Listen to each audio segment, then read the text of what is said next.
Hello everyone. I'm glad to see you on my channel. The story I'm going to tell you today is pure. It is true that all the bad things that happen in life happen for a reason. It is said that we can appreciate the good things, the things when they happen to us. I hope you enjoyed this story.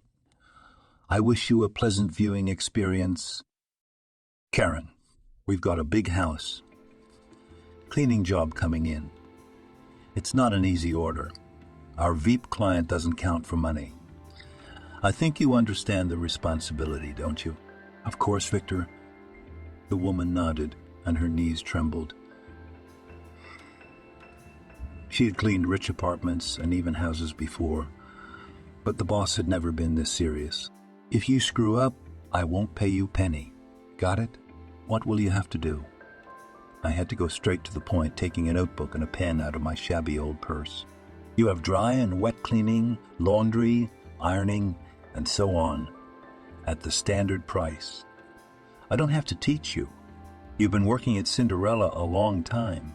You know everything. Do you have any special requests? Walk the dog or go to the grocery store? No, nothing like that this time. Okay, that's it. You're dismissed, so let me do my job. Okay, boss. I'll do my best, Karen nodded and walked out of the office. She breathed a sigh of relief. Sometimes working as a wife for an hour was not so easy. There were all kinds of clients, and each one had his own cockroaches in his head. One day she was yelled at by her landlady for allegedly wearing blue socks, and that color was bad for her aura. Fortunately, Victor humored her silly complaint and did not fine her. Rich people were known for their unusual caprices. This time, too, a heroine feared that she had gotten either picky customers or the overly rich, who even had a pot of flowers that cost more than her monthly salary. Okay, get your act together and just do your job. Karen encouraged herself as she took a bunch of keys to a client's house from the receptionist. Usually she was handed the keys in person, but the owners were out of town right now. They went to another gold party without even bothering to meet the cleaning lady or her boss. What lucky people, said the administrator of Cinderella enviously, laughing and smoothing his shiny mustache. Such people don't need to strive for heaven because they're already in it. All roads are open and the cup is always full. Oh, I'm dreaming again. Well, good luck with your work, Catherine. And he laughed softly again. The weather was dank and Catherine shuddered, imagining how much she would have to stand at the bus stop and freeze waiting for the bus. To her delight, the transport arrived quickly. Wife for an hour, sat in the warm cabin, smiled and turned on the quiet music in her headphones to create more comfort for herself on the trip. It was going to be a long drive, so she allowed herself to dive into memories while looking out the window. Often Karen thought about her troubled childhood, which had been spent in an orphanage. She did not know her parents, for her mother had died when she was only a couple of years old, and the information about her mother's deaths she received from the teachers who could not stand her whining and blabbed that her mother either drank or simply died for no known reason. It was a mystery covered in darkness that had tormented Catherine for years. But at some point she simply calmed down and resigned herself to her fate. Our heroine was a very modest and shy girl. Karen was afraid to even look at her potential parents once more. The girl just sat in the corner and played with old toys, enviously looking at those who still decided to take away from the orphanage. How she longed for a loving family, a warm apartment, and a room of her own. She was very unhappy within the walls of the orphanage. Our heroine received no warmth, not a drop of love or sympathy in that awful place.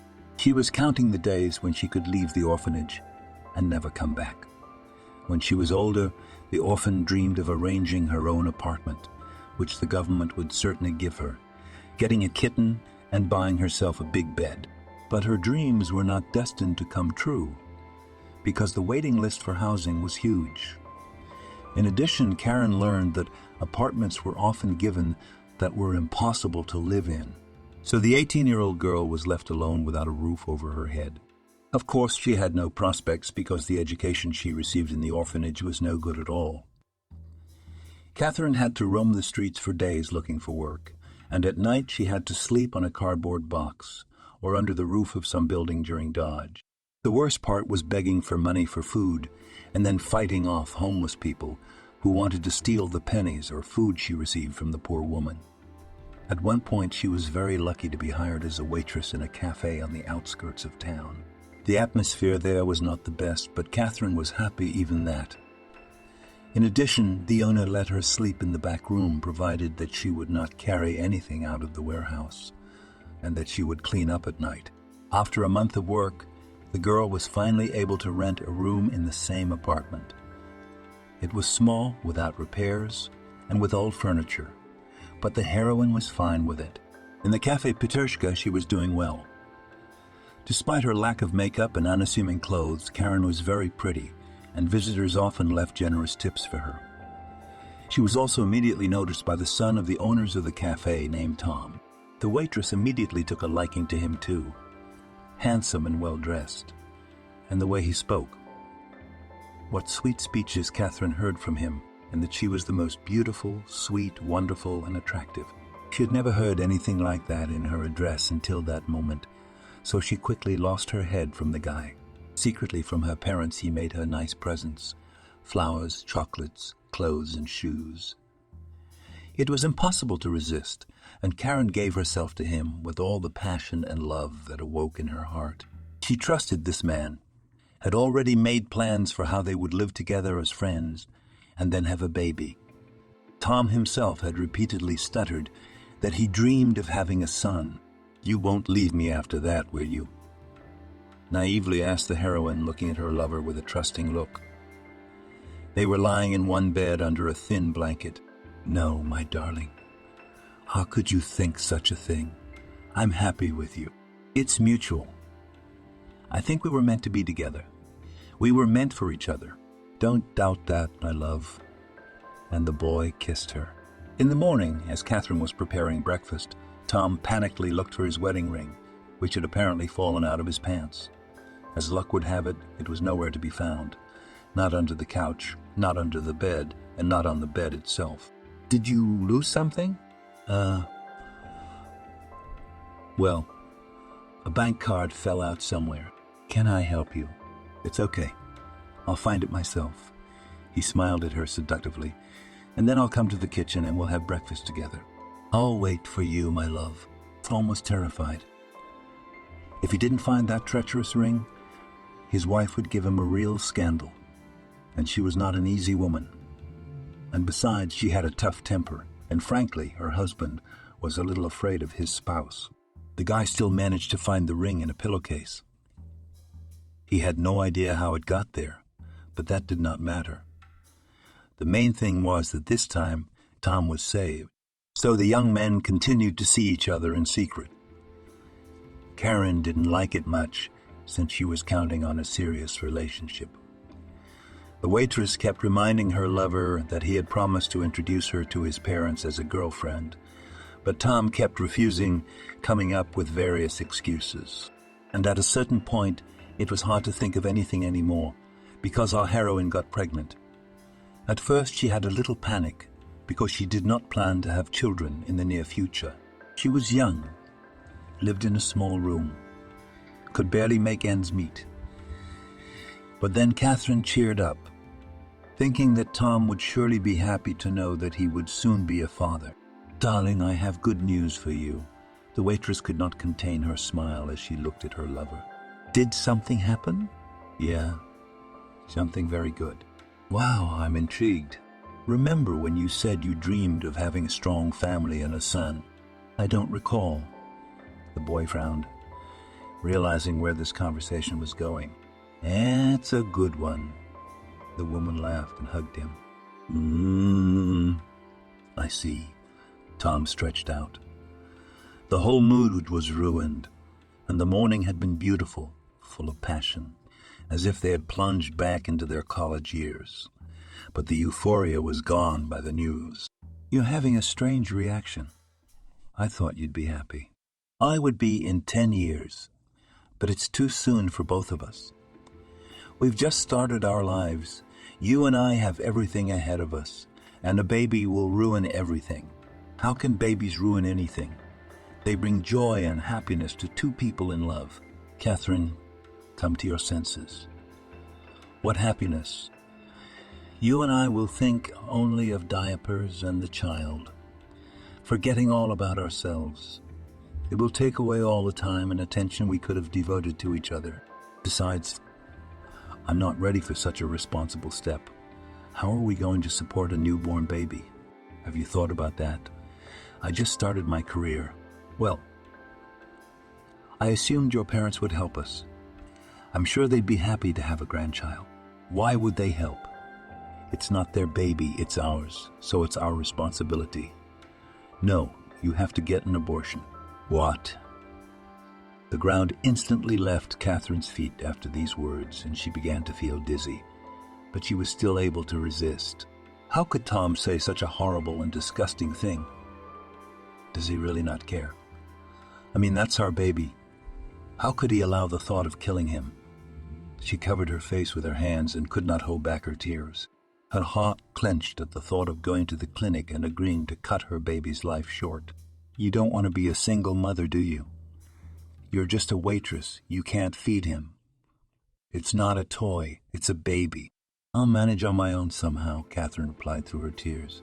Well, what nonsense. What is this adolescent maximalism? You are either stupid or short-sighted.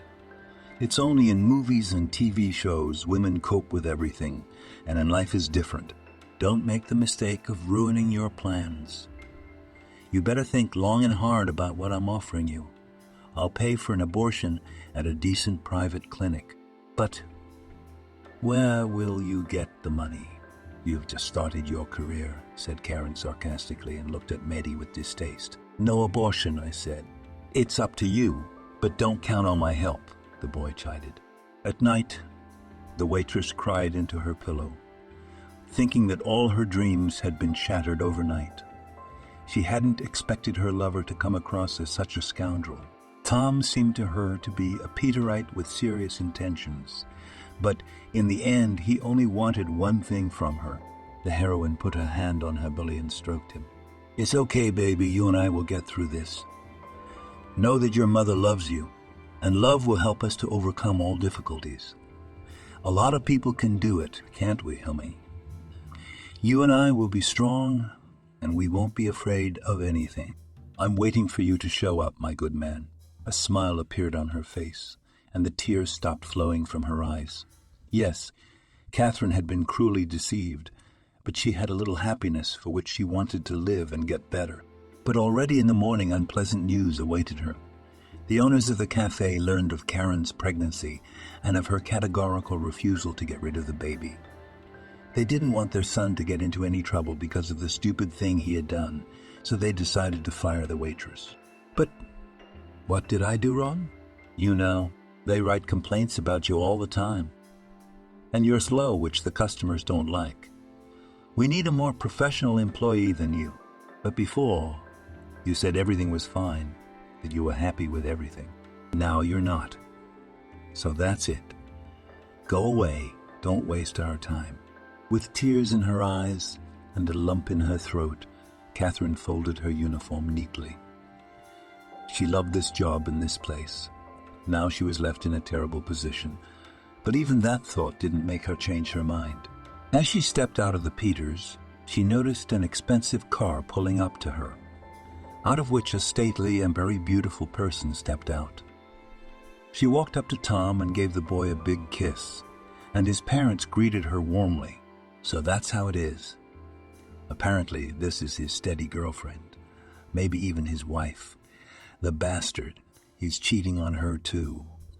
I'll go over there right now and tell them to their faces. Karen really intended to do that, but changed her mind at the last second. What would that accomplish? Tom wouldn't rush to her with hugs and kisses and marriage proposals. He wouldn't accept the baby. He would only hate him and Catherine herself. And she did not want to make enemies in the form of this family. Better to leave with dignity than to plunge into the mud and strife. For 9 months the woman had been waiting for the baby to be born. She already knew she was going to have a boy, and she was insanely happy about it. The heroine worked in different places, but since pregnancy was difficult, she did not manage to stay in one place for a long time. One day at one of her jobs, she was forced to carry weights. After that shift, Catherine got a terrible stomach ache. She moaned with unbearable sensations, almost screaming. With her lost money, Karen ordered a cab and went to the hospital, believing that the ambulance would take too long to reach her. The doctors informed her that she would have lost the baby if she had just been a little while longer. Upon hearing this, the woman immediately put her hands on her stomach and cried.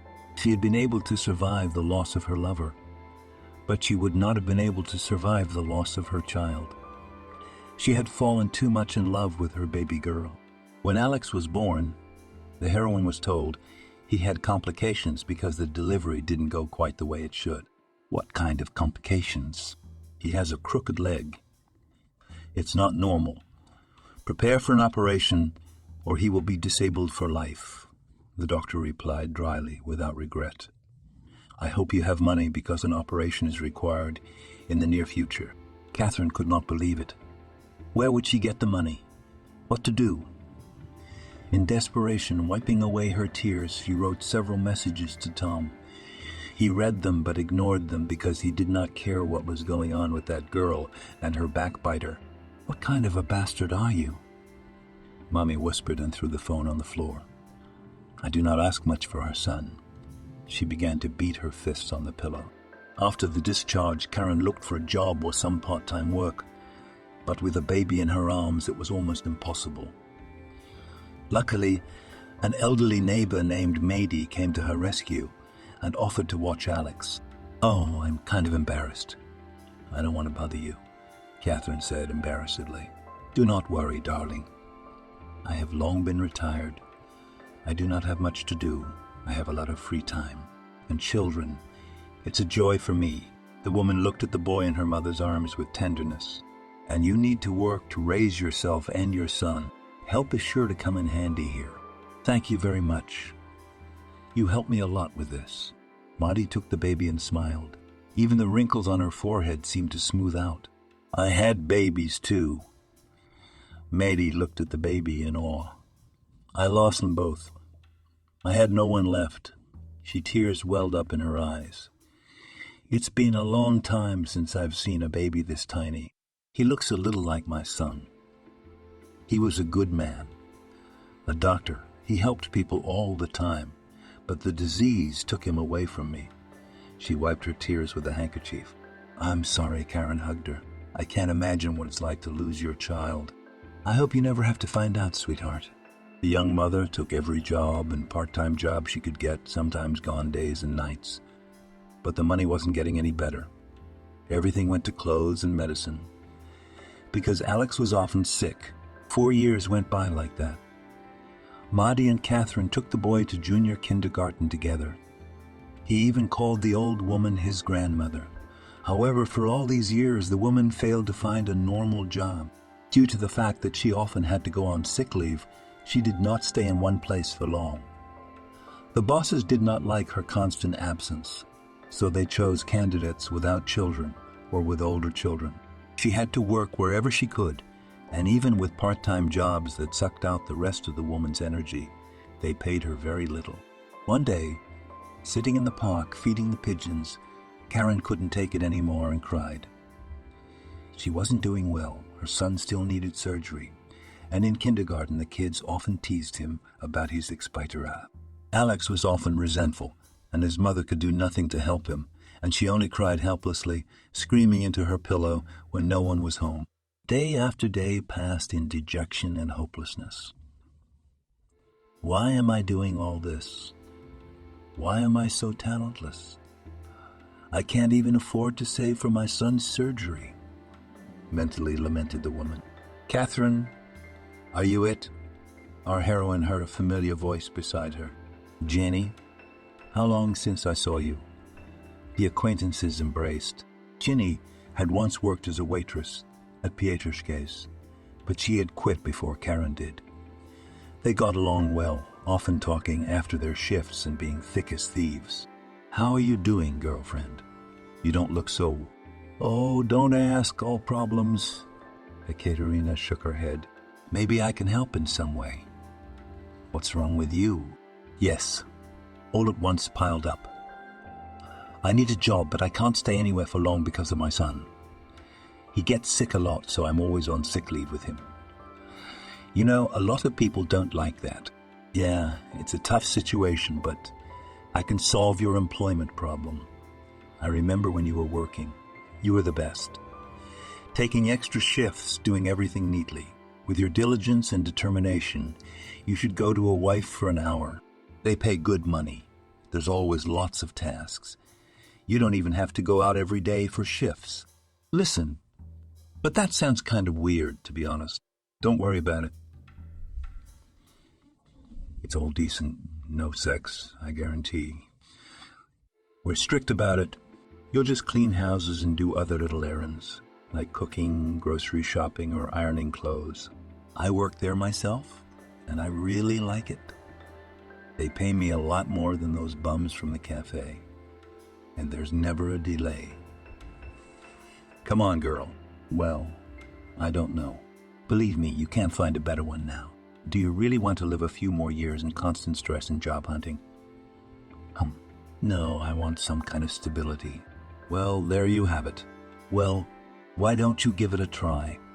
I do not lose anything, smiled Catherine. As is often the case, in a new place it was hard for her.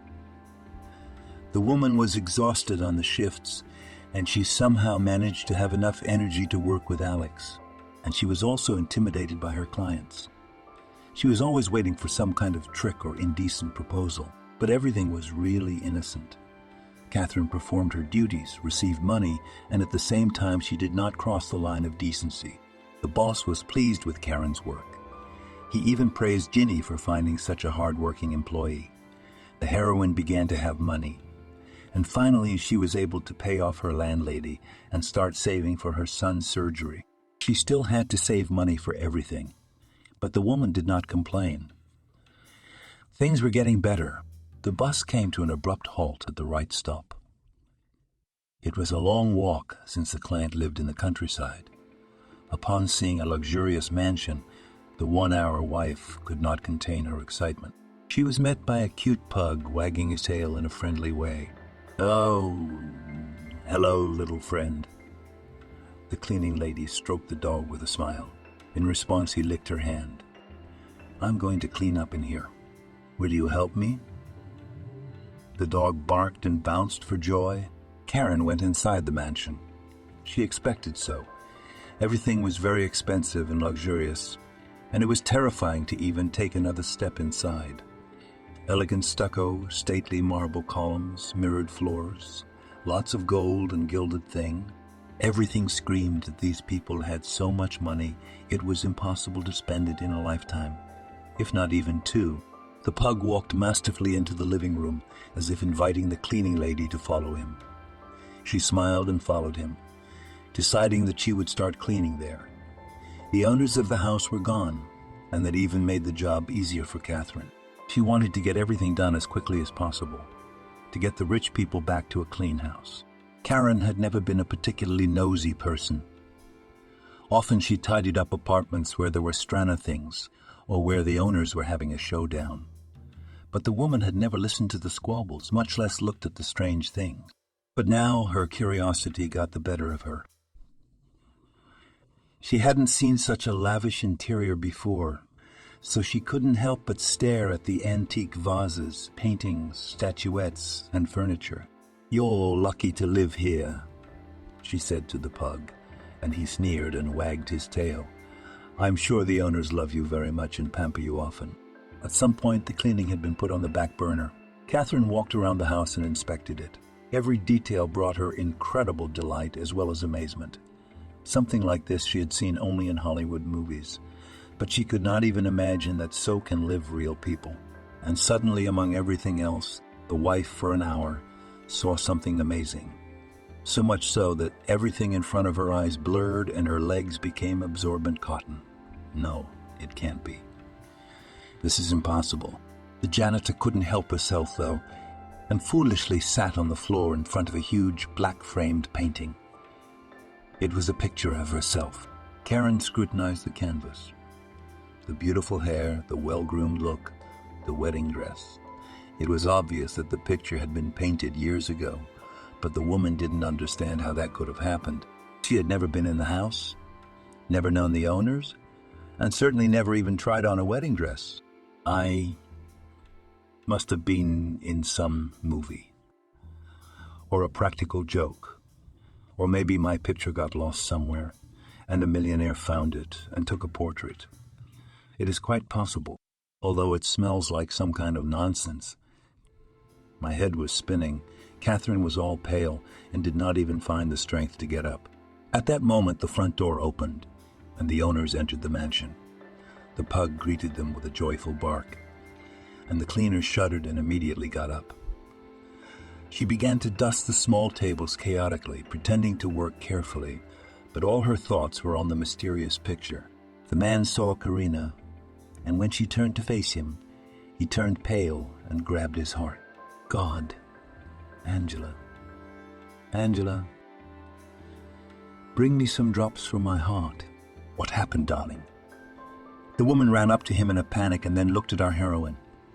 My God, Peter, it's her. She came back. The wife grabbed her husband's shoulder with one hand and with the other hand began to wipe away her tears with a handkerchief. But that's impossible. Honey, we buried her. You saw? I saw. And maybe it is our common hallucination? No, I'm real. Catherine timidly intervened in the conversation. After these words, Angela fainted, and Peter tried to bring her to her senses. The cleaning lady immediately ran for water and even wanted to call an ambulance, but the millionaire stopped her.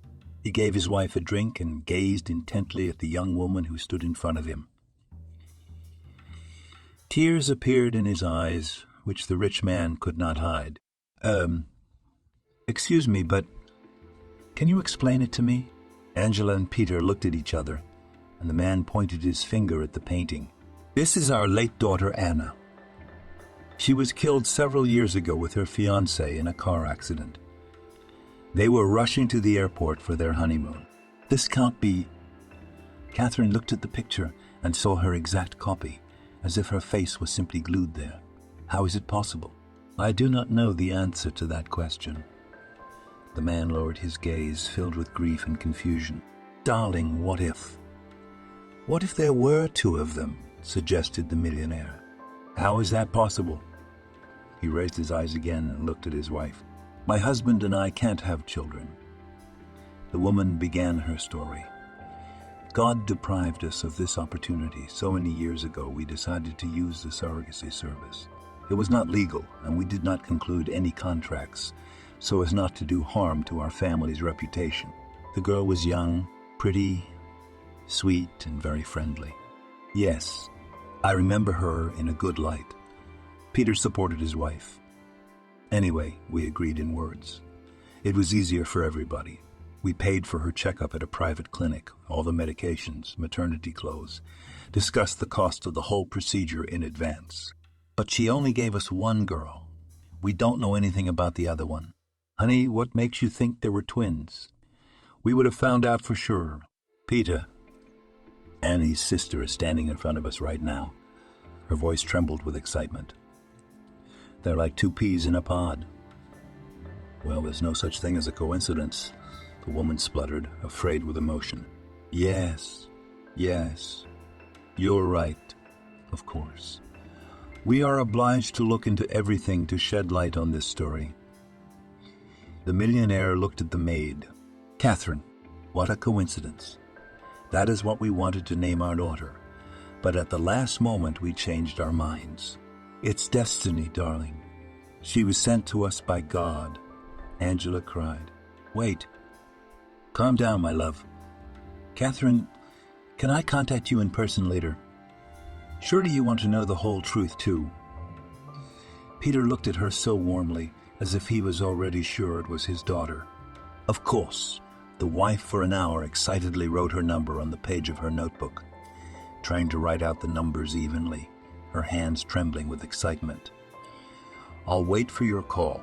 It's a deal. The millionaires hired a highly qualified private detective to look into the case. A few days later, they learned the shocking truth that made their hair stand on end. Peter called Catherine and invited her to his house to share it with her.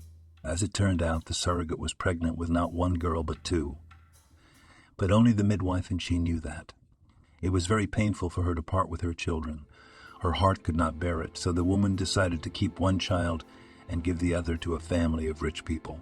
In fact, she did it honestly, as she had every right to do so.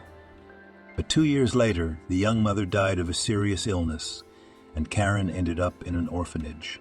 So, I'm your daughter. The cleaning lady couldn't believe her own words. Yes, Angela nodded. And our Anechka is your twin sister. God, my head is spinning.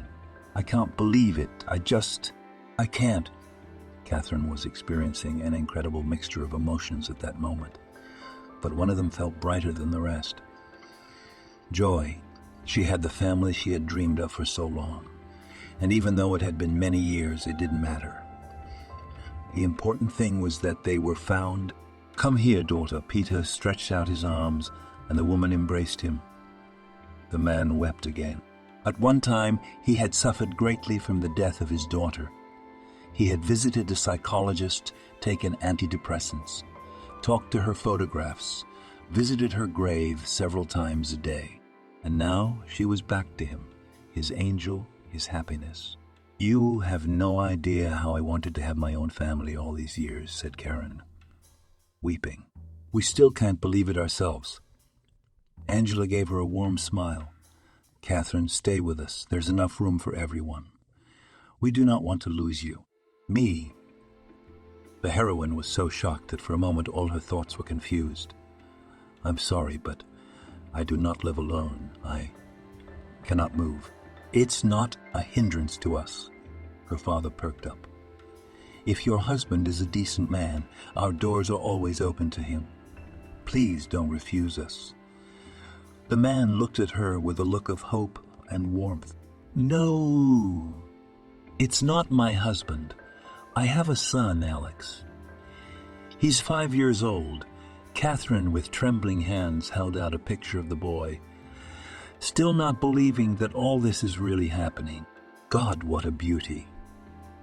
Angela did not hold back her emotions. She put her hand to her chest, and tears of joy glistened in her eyes. Honey, we have a grandson. Our Alex, the woman whispered, stroking the photo with her finger. I could not have imagined that in one day I would have a daughter again, and a granddaughter as well. Angela, my darling, you and I are grandparents now. It's unbelievable. It's a real miracle. Eventually, Catherine and Alex moved to live in a huge mansion. They were sorry to part with Maudie, but our heroine promised to visit her with her son and help her.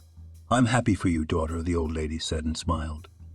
You deserve happiness and a good life. And don't worry about me. I can handle everything. I'm not going to leave you. You're part of our family. Maddie turned away and cried. Her heart fluttered at these words. Peter and Angela immediately fell in love with their grandson and tried to make him happy every day. But most of all, the man loved taking the boy fishing. Alex was delighted with this activity, and his grandfather explained to him how to do everything correctly, how to pick up the bait and cast the fishing rod. And his grandmother and mother would take care of him in the evenings. And then one day, the millionaire noticed that her grandson had something wrong with his leg. Catherine explained that it was a congenital abnormality, and that he needed an operation to fix it. Why didn't you say so in the first place? Were you embarrassed? Yes. Karen lowered her gaze bashfully. I'm sorry. I didn't want you to deal with that problem either. We are a family now, and you have nothing to be embarrassed about, my dear. We will definitely help our boy, and we will never refuse to help you. Angela ran her rough hand over the woman's cheek, who could not hold back her tears. She had never received so much love and support. Soon Alex underwent surgery, and he was slowly on the mend. Naturally, Karen lay with him in the hospital and entertained her son as much as she could, so he would not be afraid. Good afternoon. How are you doing? Chris, their attending physician, came into the room. "Hello, fine," the boy answered emotionally and gave the doctor a thumbs up. "That's good. And you are very good. You are not afraid of anything, and you do not cry." "I am a man, and men should be brave," the little patient proudly declared. "He's a miracle," the man smiled at Catherine, writing something in the card. "Yes, I have him like that. His father must be very proud of him." "I am not married," the woman answered at once. "Then I'm sorry." "It's all right. It's all right." Chris immediately liked the young mother as much as he liked her. The doctor looked 30-odd years old. His age did not embarrass our heroine. In the evenings, when her son was sound asleep, they found time to drink coffee and talk. The man talked a lot about his work, about his children, about how he had wanted to have a family for a long time, but he still could not. Because of his busy schedule and because of failures in his personal life, he was still single. And then he looked at Catherine so eloquently that she blushed and became very worried. But it was a pleasant excitement. Long, forgotten emotions were awakening in her again. After her discharge, the doctor did not want to part with such a beautiful woman and her son. He offered to date her, and she didn't mind because she had managed to fall in love with him. And as Chris spent time with her, wooing her, caring for Alex, she realized she had been blind before. She had fallen in love with Marty for his beautiful speeches, confident look, loud promises, and charisma when she was young and foolish. But when the time came to act, he was helpless. And Catherine kept waiting for the good life with him until it was too late. She was disappointed in men, but when she met Chris, she realized that they were not all the same, that there are those who can genuinely love and combine beautiful speeches with good deeds. Also, her parents really liked her beau. They had always treated doctors with respect, but the man won them over not only with that, but also with his manners and attitude toward his daughter and grandson. So when, during the New Year's Eve celebration, Chris got down on one knee in front of his sweetheart and proposed to her, Peter and Angela approved the union, and Alex almost jumped for joy. Mom, is Chris going to live with us now?" he asked, smiling broadly. "Yes," she answered her son first, and then she looked at the man she loved. "I agree."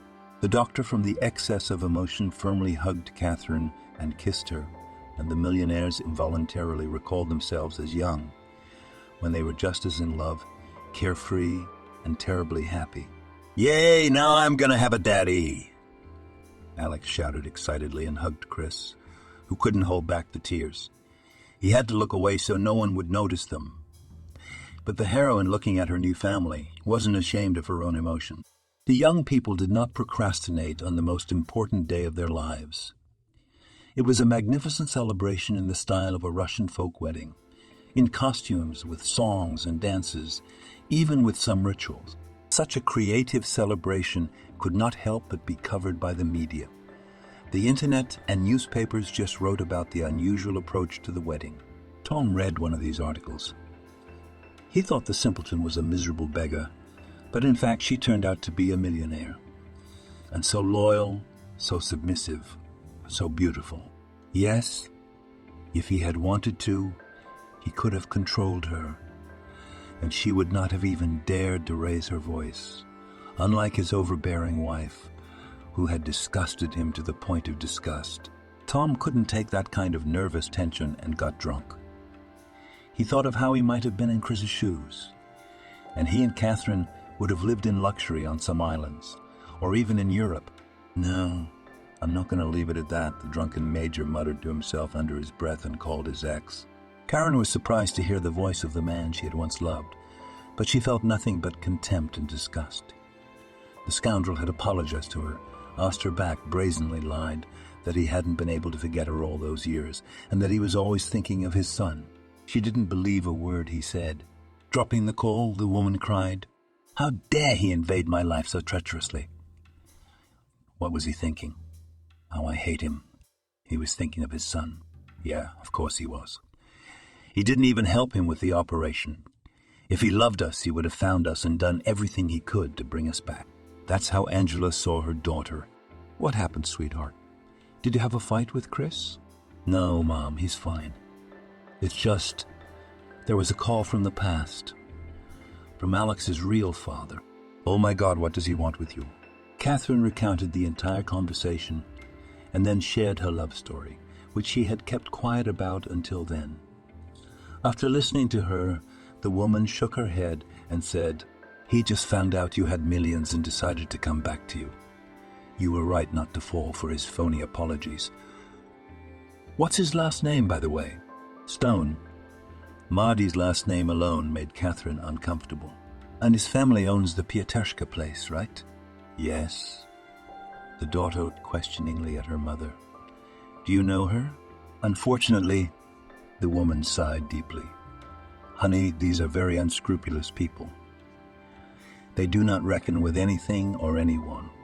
Once we had to deal with them on business, and I have forbidden to do business with this family. But I think it's time to reconnect. Why? Catherine got a chill. You don't have to deal with them. Because it's time for them to be punished for everything they've done. Angela smiled slyly and told Karen's plan.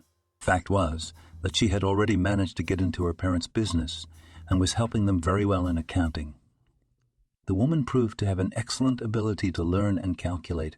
That is how they found out that the Stones had never paid taxes and that they had accumulated a decent amount of debt. Catherine wrote an application to the IRS, which accepted it, and then to several other instances so that these people would be found out for sure. A few days later, an inspection was conducted at Pieterska, where it was also found out that the owners did not feed their customers the freshest products and that they were involved in a criminal story with local gangsters who withdrew money through the cafe. Naturally, the place was shut down, and the Stones, except for Marty, went to court and ended up behind bars. All their accounts were blocked, and their beloved son was left without funds, even without a home, which was also confiscated. The influential wife left Marty saying she didn't want a pathetic loser who could ruin her family's reputation. He had always disliked her, but at that moment he was on his knees and begged her to stay, for he didn't want to live without money. But she still left. Then the guy tried to find a job, but they wouldn't take him anywhere.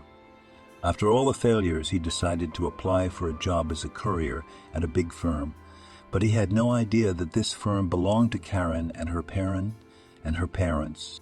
"Catherine, is that you?"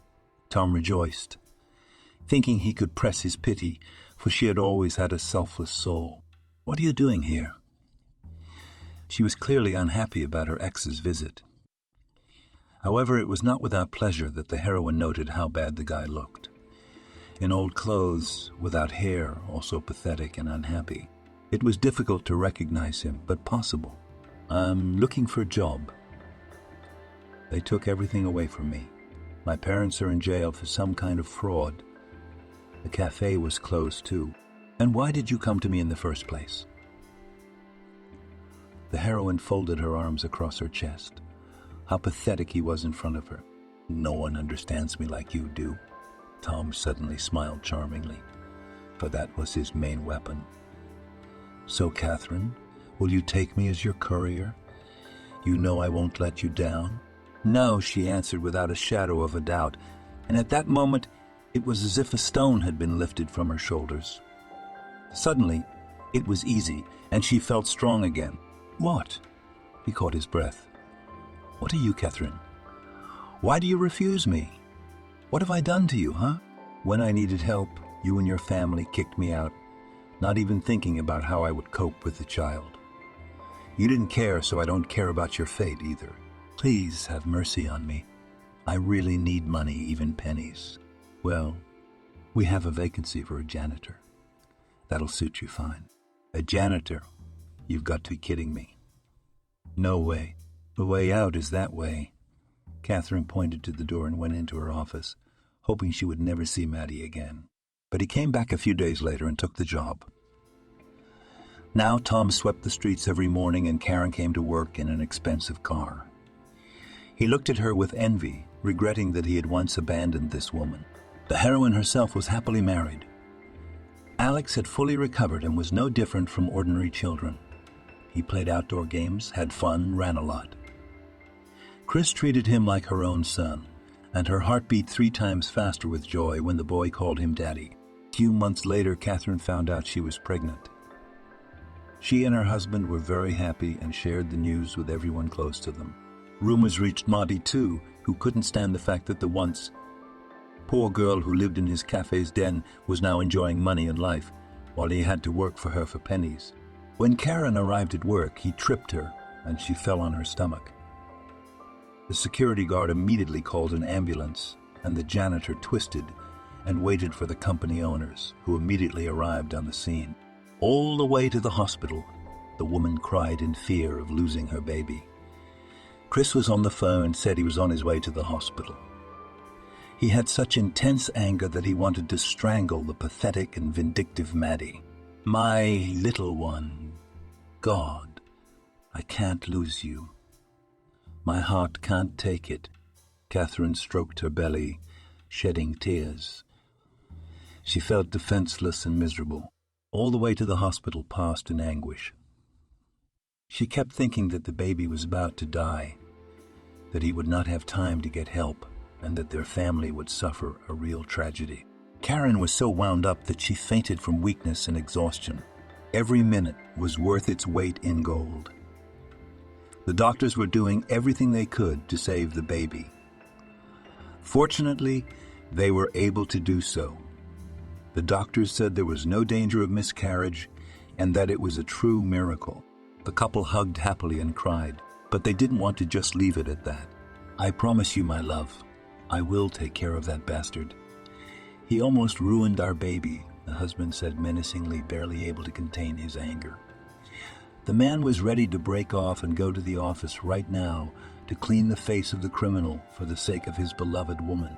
"No, Chris, don't. I don't want you to get hurt in any way because of him. He's not worth it."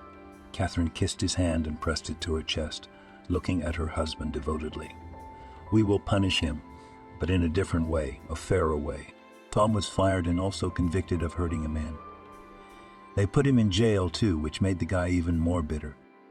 But there was nothing more he could do, and out of helplessness he had to accept his unenviable fate, which he had built with his own hands. Thank you for watching this video to the end. Subscribe to the channel. Like it, write comments if you like the story, and see you on the channel.